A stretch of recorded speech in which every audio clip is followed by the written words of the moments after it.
Hello, welcome. Thank you for joining us on this edition of News2. I'm Sandra Gumansing in our top story. Election reform was a topic that the newly sworn-in Senator Janelle K. Saru spoke about at her swearing-in ceremony on Friday. Although sworn in, former Senator-elect Kevin Rodriguez will convene in district court on Wednesday to challenge residency factors of Saru. Stephanie Brown reports. Janelle K. Saru was sworn in on Friday into the Virgin Islands 32nd legislature. The ceremony to seat the April 8 special elections winner lasted less than half of an hour by request. Senator-elect Saru has specifically asked to avoid the pomp and circumstances normally associated with the swearing-in events, and she is to be commended for her mindfulness of the economic threat facing the territory. Local songstress Lorna Freeman gave a passionate musical performance requested by Saru.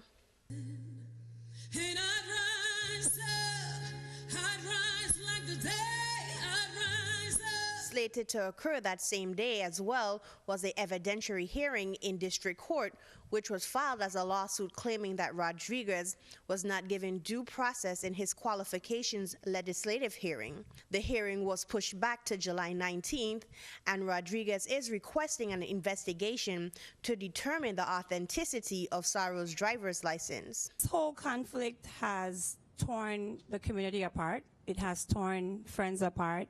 It has torn families apart. It has torn political parties apart. But now is the time to heal. Saru stated publicly that she will not align with any of the caucuses. Conflict is always inevitable, but conflict remains a motor for change. It is how we address the conflict before us that remains the problem.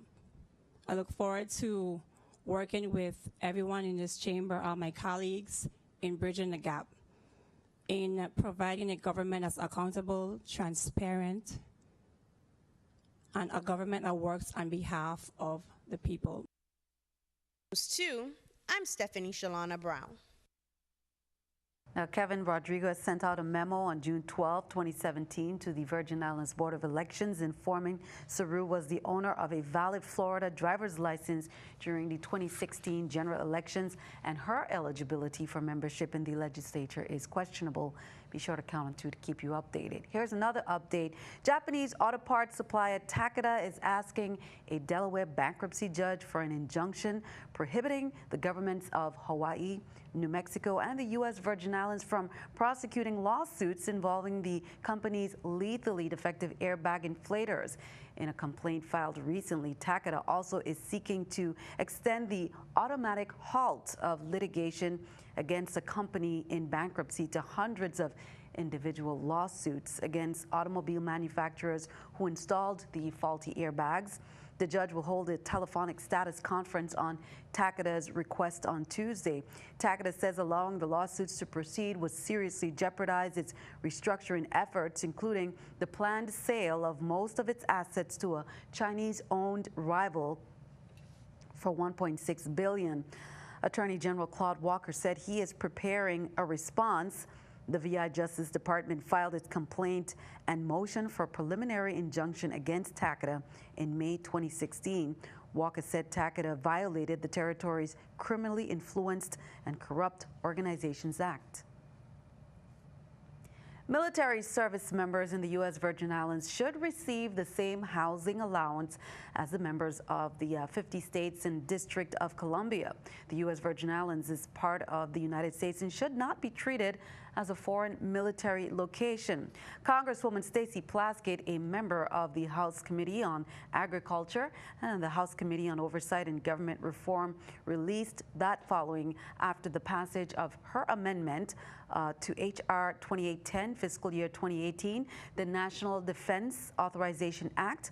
The passing of this bill, she says, is the first step in passing yet another National Defense Authorization Act.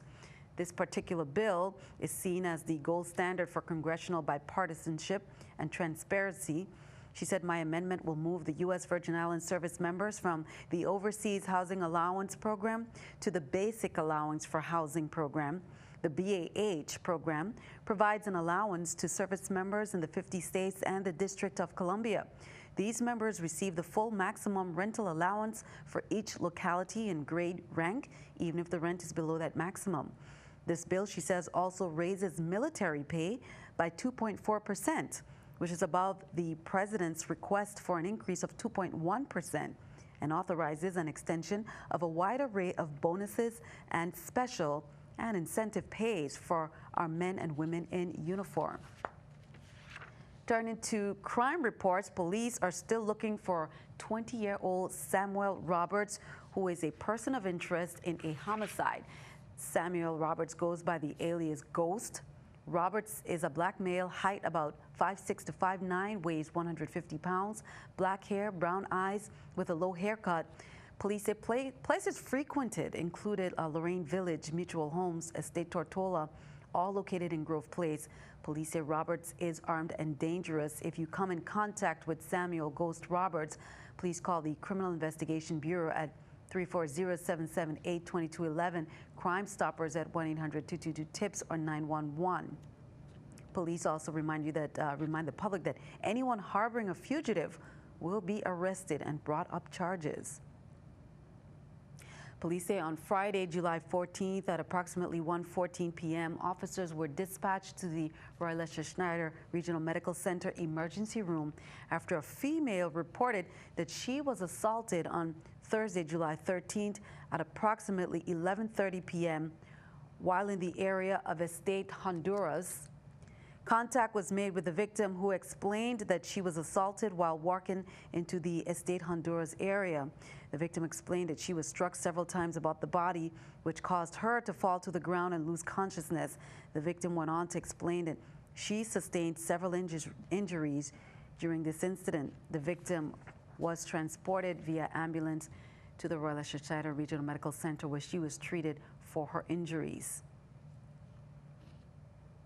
Well, police say on July 13 at approximately 6:50 a.m., an adult female reported that her ex-boyfriend broke into her apartment while she and her 2 minor children were home.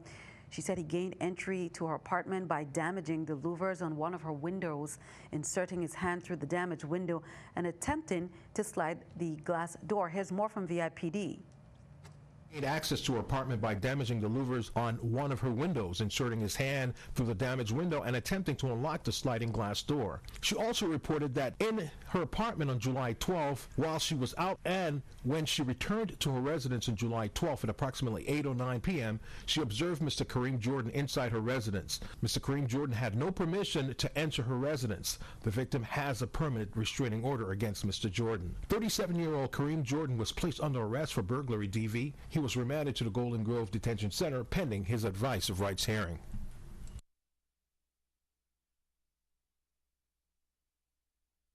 On July 15th has been identified to be that of Deshawn Bongo Bryan. This was confirmed by the Royal Virgin Islands Police Force. Bongo went missing last week, they say July 11th, after him and another male allegedly jumped out of a 24-foot speedboat into the sea before it overturned.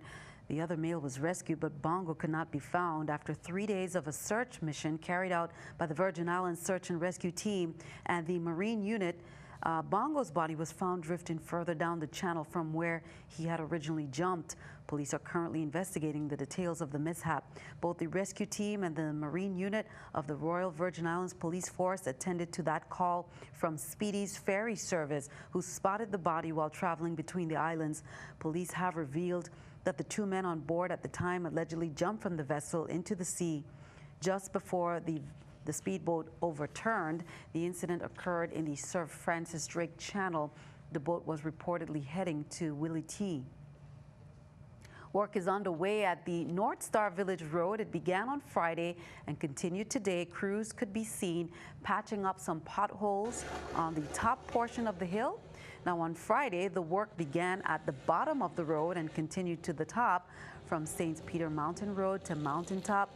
DPW officials said work had to begin at the bottom to stabilize the road surface so the large equipment could work to the top. And they plan to present paper to Governor Kenneth Mapp to authorize replacing the entire road with a stable concrete service. Be sure to count on 2 to keep you updated. From New York pianos to Tennessee guitars, Arizona golf clubs to Minnesota blankets, the White House is pushing Made in America Week, focusing on all-American theme, even as foreign distractions keep getting in the way. 63% of Americans in an ABC News Washington Post poll say it was inappropriate for the president's son-in-law, and then campaign manager to have met with Russians during the campaign. President Trump called the meeting politics in a Monday tweet.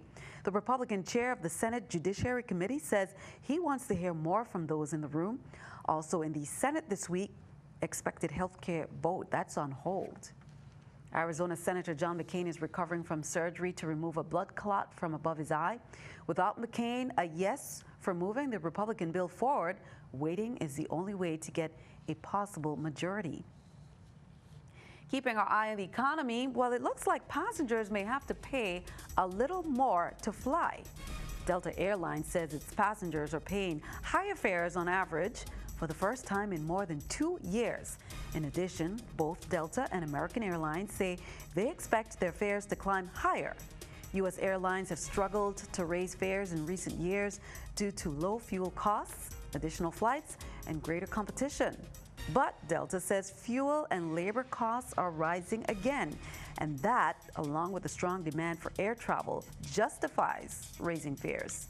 Let's take a look at the numbers there. We can see the Dow down 8, NASDAQ and S&P up. Coming up on News 2, if you drive by, you can hear the strumming of steel pans. We stop by the Rising Stars camp in our summer segment. That's coming up.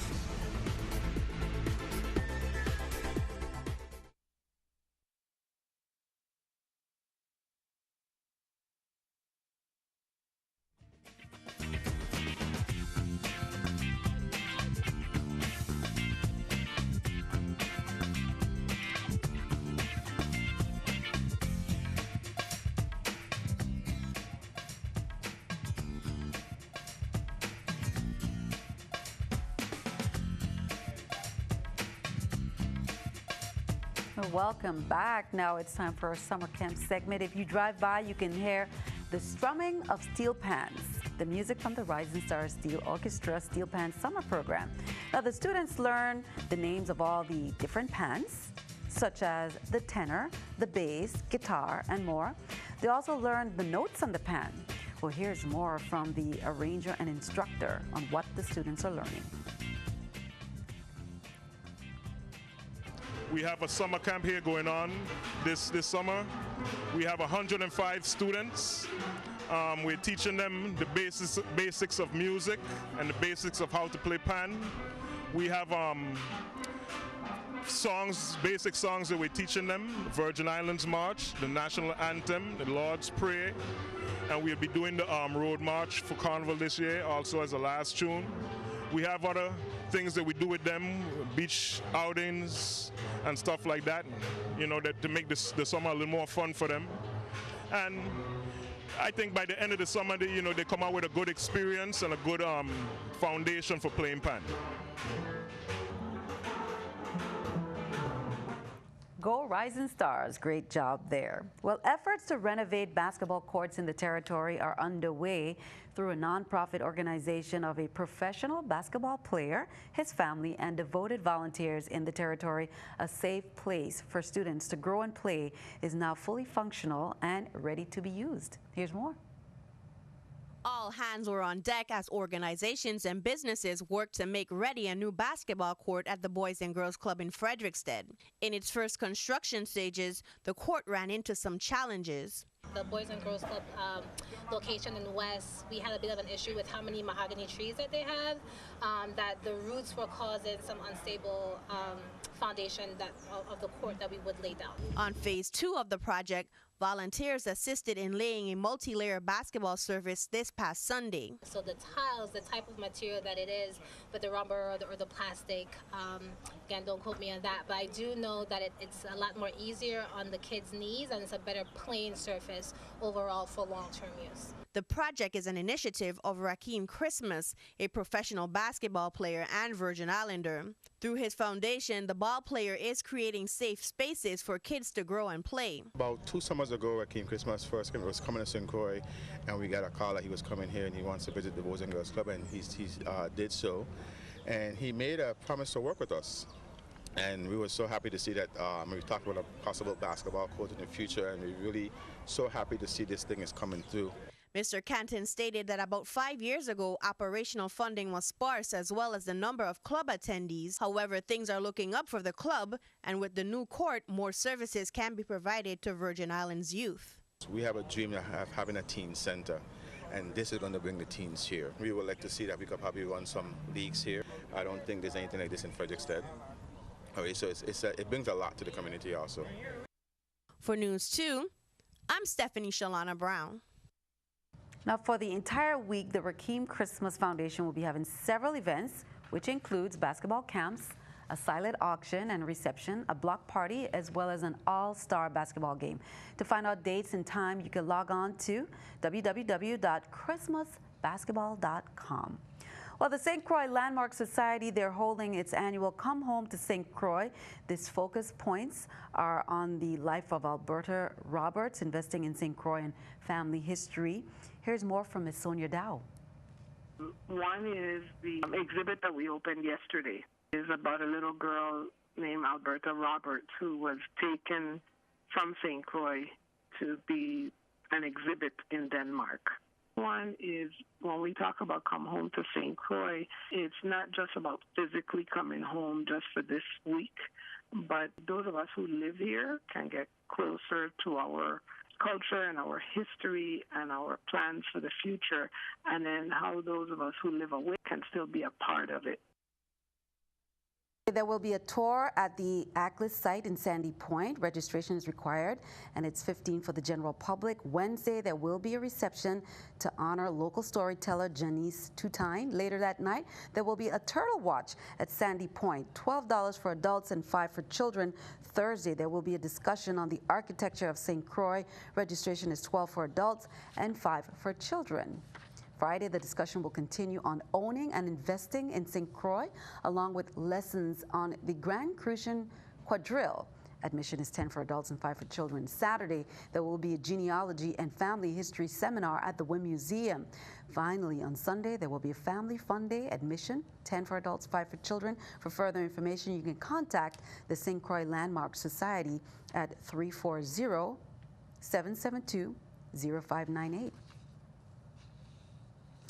Well, annually, Travel and Leisure magazine asks its readers to rate destinations around the world in different categories, such as beaches, natural attraction, restaurants, foods, people, friendliness, and more, for the top 15 islands in the Caribbean. And here is the listing. For the first time ever on the survey, number 1 went to Anguilla, number 2, Culebra, Puerto Rico, number 3, Vieques to Puerto Rico, 4, Virgin Gorda, BVI, 5, St. John, USVI, 6, Harbor Island, Bahamas, 7, Bermuda, 8, Exuma, Bahamas. Turks and Caicos ranks at number 9, following with Jos Van Dyke at number 10 in the BVI, 11, St. Bart's, 12, St. Lucia, 13, Aruba, 14, the Abacos in Bahamas, 15, Nevis. Now they say, while all the beaches, all of these honored islands have their individual appeal, they do share the most coveted qualities, such as breathtaking landscapes. Members of the Rotary Club of St. Croix, they came together on Saturday at the new Deep End Bar in St. Croix and Restaurant to install the new presidents, Beverly Herman of Rotary Club of St. Croix, Desiree Wilberg of Rotary of St. Croix Harborside, Willa John right there of Rotary Club of St. Croix Mid-Isle, Janelle Bryan of Rotary Club of St. Croix West, and Kimberly Simon, Rotaract Club of St. Croix. Here's more. That I will faithfully execute the office of President of Rotary Club. Name her. name your club, of Homicide, Mid-I, and that I will, to the best of my ability, and I will, to the best of my ability, support the District Governor, support the District Governor, Rotary International, Rotary International, and that I will uphold and that I will uphold the Constitution the Constitution and bylaws of your club. and bylaws of our club. Kudos and all the best to them. Well, it was hot, hot, hot in downtown Christiansted on Saturday. The Crew de Croix's annual hot sauce competition brought out hot sauce lovers from all corners of the island. Tamla O'Brien of Red Couch Cafe took first place in a field that featured 10 distinct hot sauces with 10 distinct flavors. Each competitor had a style and taste all their own. Here's more. Use a lot of local spices, local herbs, peppers. We cook it so it cooks down some of the flavor. It starts with a little sweetness to it, and then you get a kick at the end. anything that is hot, you get it in sweet, and anything that is sweet, you get it in hot. Wow, cheerio. Well, speaking of hot, will it be hot, hot, hot for the rest of the week? Stick around, your News2 AccuWeather forecast comes your way next.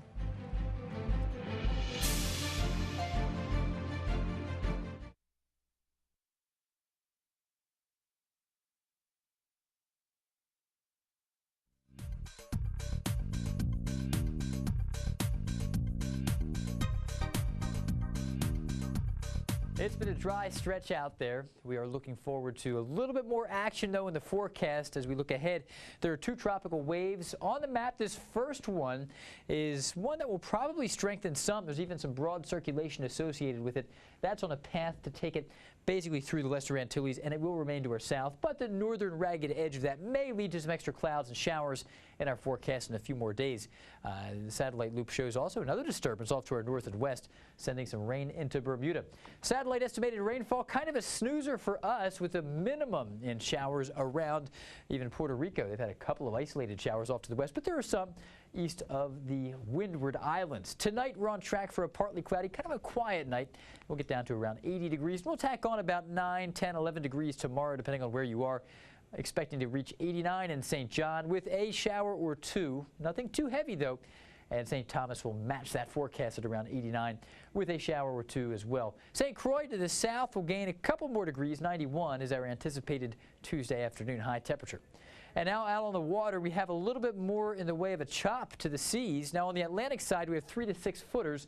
And the wind is from the east. Trade winds continue at 10 to 15 knots. Similar winds on the Caribbean side, but look at those wave heights, 4 to 8 feet on the south side of the islands. So if you're on a small boat, you'll get rocking and rolling some. Be careful out there over the next few days.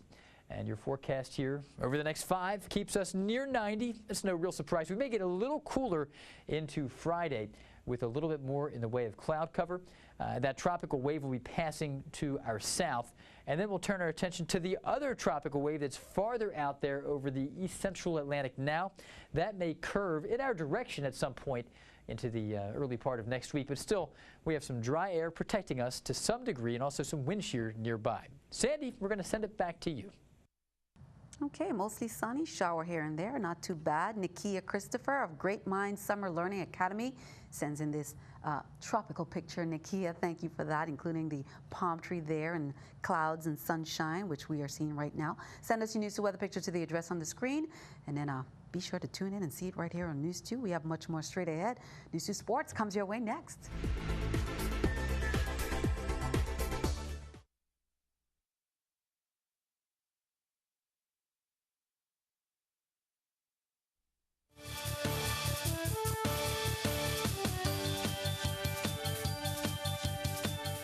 I'm Gary Anthony, and this is News2 Sports. The FIBA 2017 Women's Central Basket Championship was a resounding success. 6 teams, 5 days of end-to-end hoops gave fans what they wanted: action. After defeating Jamaica on Saturday night, the VI took their undefeated record to the court to face Puerto Rico with the gold medal on the line.